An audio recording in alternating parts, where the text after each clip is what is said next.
I got the cash in the bag, stadium packed. Born a rock star in this life, gon' live it up on the attack. Baby, I'm bad, I just wanna get caught up in this life. I'm crazy, I'm mad, doing no cap. Only God wants you, better go live it up. Cash in the bag, stadium packed. Baby, I'm bad, baby, I'm bad. I just wanna stay bad, stay mad. Chip on my shoulder cause they treat me like an outcast. I ain't gonna take that, stay back. I'll be swinging hard till the hits come in all caps. I ain't gonna lay back, pray that someone's gonna help me. Ain't nobody like that. I ain't gonna wait, that's all fact. Give me one shot and I'll never get the throne back. I'm sick of being cautious. I'ma go cause something, can't stop this. I'ma steal. Good morning, it's me, Calvin Paul. So itong vlog nito is about the second part nung modification natin kay Sniper 150. So dito, makita nyo yung mga in-upgrade namin na UMA parts from Yatsmoto. So meron tayong clutch lining, slipper clutch, meron din tayong ignition coil, air filter, and spark plug na install. So dito makita nyo yung difference ng stock versus the aftermarket, at the same time yung performance. I'll see you guys, let's go! Alright guys, so ito na yung mga in-order natin kay Yatsmoto from UMA Racing. So we have here the quick throttle. We have the slipper clutch. Yan. So slipper clutch. We have the air filter dual kit.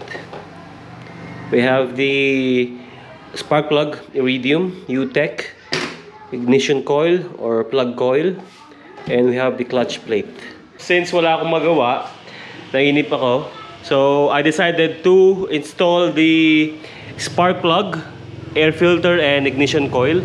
So since madali lang naman i-install yan, plug and play. So yan, so install natin tong ignition coil, spark plug, and air filter. And then the rest, yan, medyo complicated dyan. The rest on Monday. Okay, so let's go guys. Tinanggal ko na yung mga bolts at saka itong cover na to. So alisin natin itong side fairing nya para ma-access natin yung spark plug. Tanggal ko na yung side fairing nya. So di-detach mo lang yung wire from the signal light. Yan. So para maalis mo siya ng tuluyan. So that's the spark plug. Ayan siya. And then ignition coil, nandito lang siya. Ayan.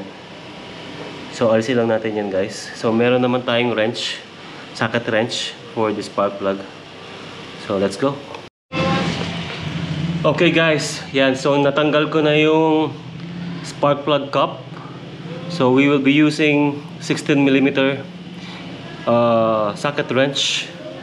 Okay, so papasok mo na siya dito. Yan. Tapos gamit tayo ng adapter nya. Okay, wait lang, ang hirap hawakan ng camera.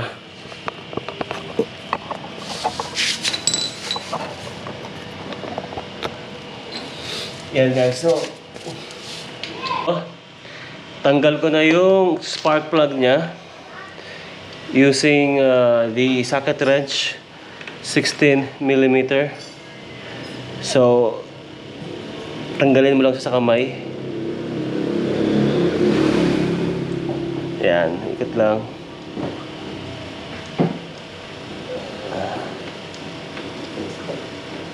So mamaya bago natin ilagay yung spark plug cap, palitan muna natin yung ignition coil niya para isang kabit na lang. So ito, tanggal na guys. Yan. Okay guys, so ito, ilalagay ko na yung ignition coil. So tinanggal ko yung spark plug cap. So ito yung wire ng ignition coil. So alisin mo yan. Tapos kukonect mo yung bagong ignition coil dito. Yung bagong wire. Tapos ito, i-unplug lang yung mga yung mga wiring. So it's very easy. Plug and play. Okay guys, so ito yung lumang ignition coil. Yan. So now, ilalagay ko na yung bago. So ganyan lang din yan. So pa-plug lang ulit yung dalawang cable na to, wire. So dito. And then itong dulo na to, itong dulo niya, yan, papasok dito sa spark plug cap. Yan. Guys, so nagkabit ko na yung UMA Racing ignition coil. So ito yung wire niya. So, na-connect ko na yung spark plug cup. So, ngayon, ilalagay natin tong UMA Racing spark plug medium. Okay. Yan. So, for better electricity. So, lagyan natin dito with the 16mm socket wrench. So, let's go. Ang hirap nang walang cameraman. Wait lang. So, ito, higpitin nyo muna sa kamay nyo. Yan.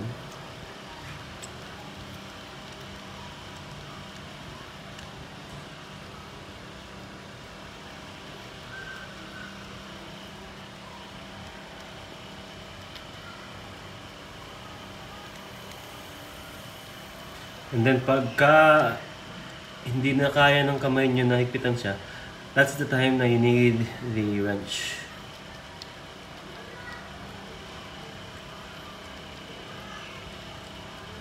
And don't forget to put the spacer dun sa loob. Yan. And tapos, eto na. Lagyan na natin tong socket wrench 16. Okay. Wait lang guys ha. Higpitan ko na. Yan. So wag sobrang higpit. Pag narinig niyo yung click, yun na yun. And then insert the cup. Okay. Yan. Rotate nyo lang, ikot nyo lang. Para pumasok para sumagad siya.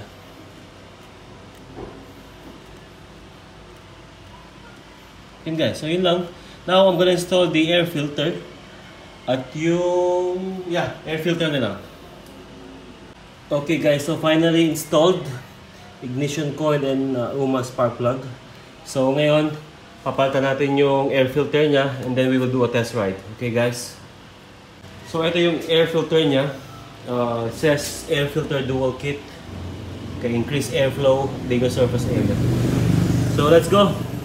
So, para matanggal natin tong cover niya, meron siyang 4 na bolts. 1, 2, 3, and 4 nandito. So yung dalawa natanggal ko na. Ngayon kailangan natin alisin yung seat. So para ma-open natin to. Yeah, so tinanggal mo natin yung seat. So ito yung air filter niya. Says air filter dual kit. Okay, increase airflow, bigger surface area. So let's go! So, para matanggal natin tong cover niya, meron siyang 4 na bolts. 1, 2, 3, and 4 nandito. So yung dalawa natanggal ko na. Ngayon kailangan natin alisin yung seat. So para ma-open natin to. Yeah, so tinanggal mo natin yung seat. Alright guys, so finally tanggal natin siya. So ayun yung air filter. So alisin lang natin to and then we will put the new one, UMA Racing filter, and that's it. So yung mas madali yung pagtanggal nito kaysa sa pagtanggal ng mga ibang parts. So kailangan mo 8 bolts ang kailangan alisin, tapos kailangan mo alisin yung seat cover dito. So yeah, air filter. So ayan siya. Yep.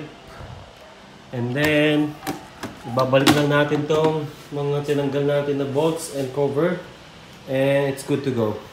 Then mamaya, I'm gonna do a test ride. Tingnan natin kung may changes sa ignition coil, sa pag-install natin ng ignition coil, spark plug, and air filter. Okay guys, so it's time to put back the seat. So nalagay ko na yung cover ng airbox. So sound check natin.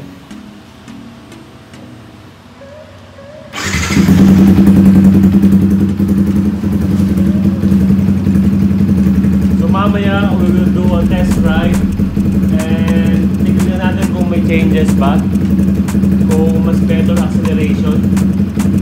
Ngayong meron siyang kapalitan yung ignition coil niya, tsaka spark plug, tsaka airbox.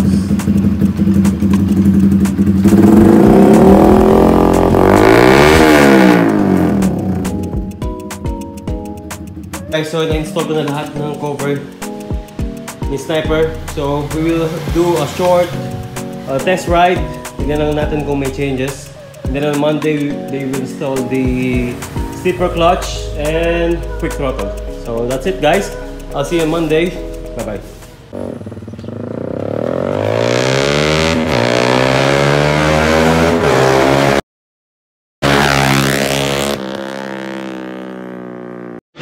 Alright guys, good morning. So today, it's Monday.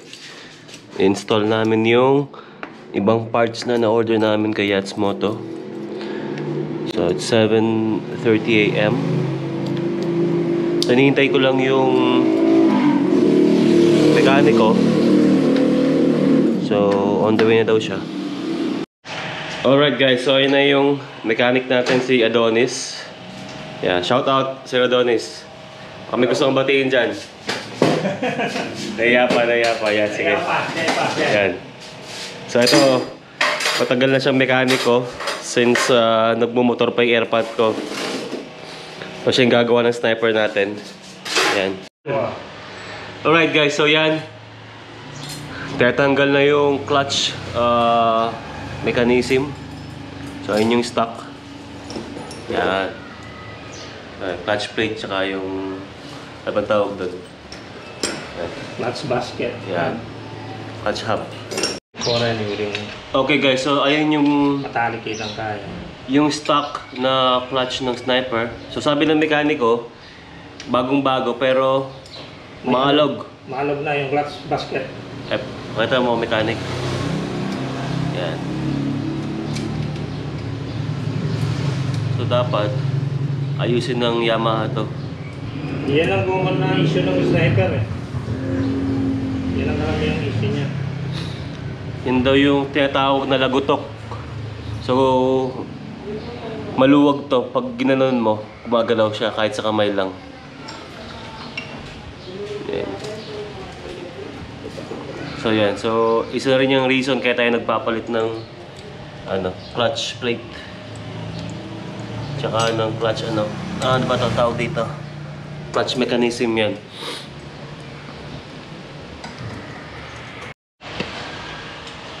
Okay guys, so yun. Natanggal na yung clutch basket. So yan, na-disassemble na. So yung ilalagay na natin yung bagong clutch. So ayan. So yung stock na ng Snipers, 4 lang springs. So itong bago from Uma is 6. Ayun o.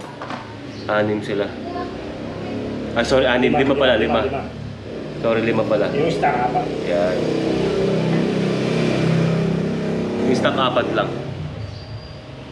Tapos may ano na rin sa loob, may mga spacers yan. 2mm spacers yata. Sa loob nyan.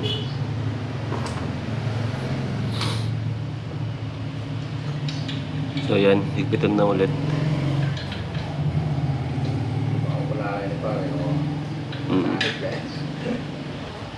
Guys, ito, makita nyo, ito yung stock.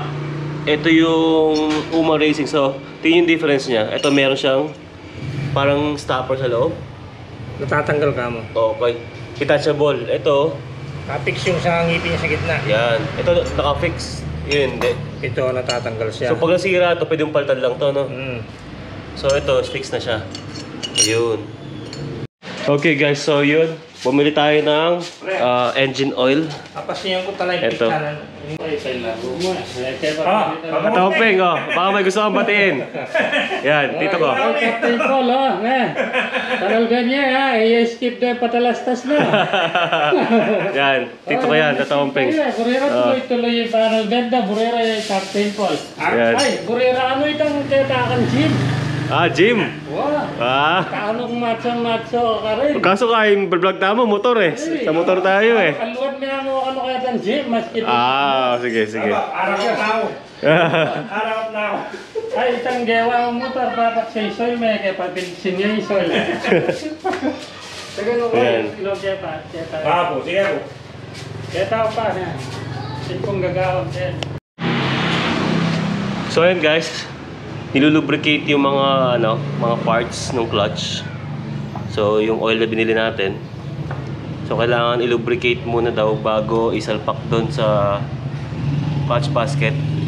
Hindi, kaming mga mekaniko, kanya-kanya kami ng pamamaraan. Yan. Para antimano, magkapondo lang yung fiber niya. Okay, yan. Yan si ano. Para hindi agad mag-init kasi minsan pagka sinalpak mo walang langis, sandali nag-aano yung fiber niya. Umiitim. Yun pala yun. Kaya dito pa lang pupunduhan na namin. Yun o. Yan. Baka may gusto kong batiin, Boss Adonis. Batiin? Wala? Wala gustong batiin? Wala akong muna explain. Batiin mo. Upload mo sa YouTube to. Yan o. Patagal na mekaniko yan si ano. Tayo boss, kape. Boss Adonis. Ilang years sila mekaniko? Since 2000? Ito, 20 years. Magsimula ako sa TNX, Yan. 20 years na mekaniko yan. So trusted na yan, tsaka batikan na yan. So yun guys, mamaya update ko kayo yung next step na gagawin niya. Kakat ko muna dito. So yun guys, so binabalik na yung mga parts. Yan, hinigpitan na ni Boss Adonis. Yan, yun lang ang sabi niya, yung Uma Racing daw may play. So may konting play. Hindi namin alam kung bakit siya may play. Kasi yung stock walang play. So mamaya malalaman natin. Ayun o.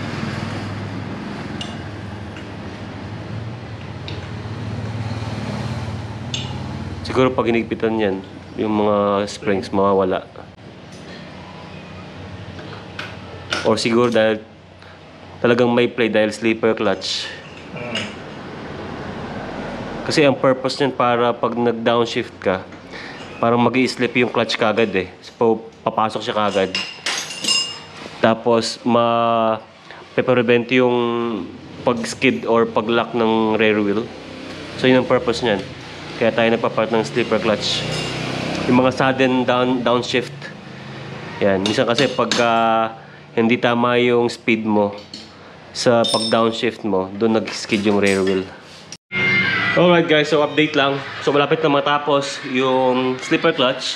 So na-install na lahat halos. Ina-adjust na lang yung play ng clutch. Yan. So ayun siya. Yan. So ina-adjust na lang ni bike mechanic Adonis. Yan. So titimpla niya yung play ng clutch. Alright, so yan. Kinakabit na yung crankcase. And then engine oil. And then mamaya road test natin pagkalagay ng quick throttle guys. So mamaya update ko kayo.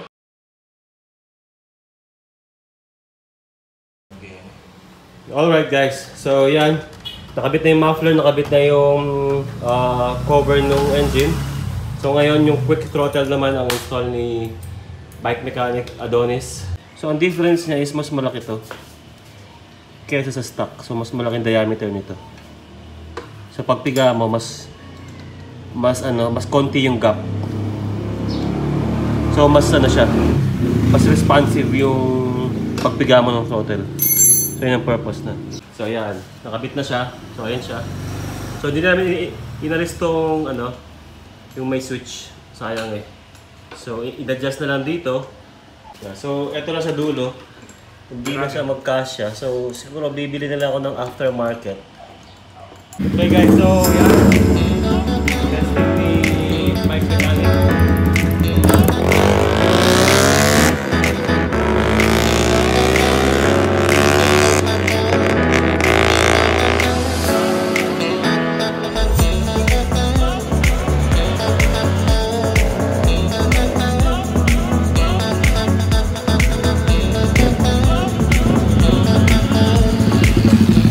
Alright guys, so kakatapos lang namin mag-lunch ni bike mechanic Adonis. So ngayon, sabi niya sa akin, i-tune up niya yung front suspension natin. Yan. Kasi ni-road test niya ang lambot ng suspension. So yan, common na kasi sa sniper talaga yan eh, na malambot yung suspension. Ngayon, gagawin niya ng paraan para gumanda yung play ng suspension natin. Okay guys, so yan, tinatapos na lang yung alignment ng front suspension. Tapos, road test natin ulit.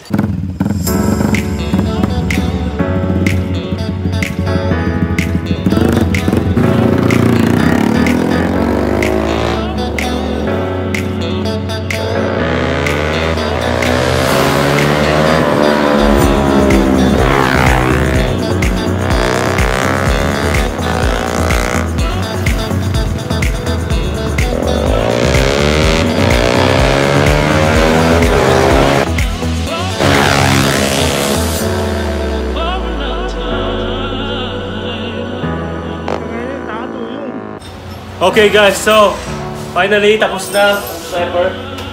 So tapos na yung suspension, slipper clutch, and quick throttle.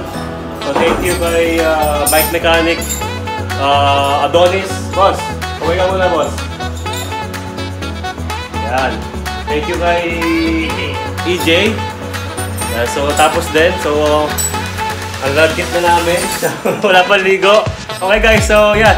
Update ko kayo sa next upgrade ng Sniper na to. So I'll see you guys. Keep safe. God bless. Subscribe. Bye-bye.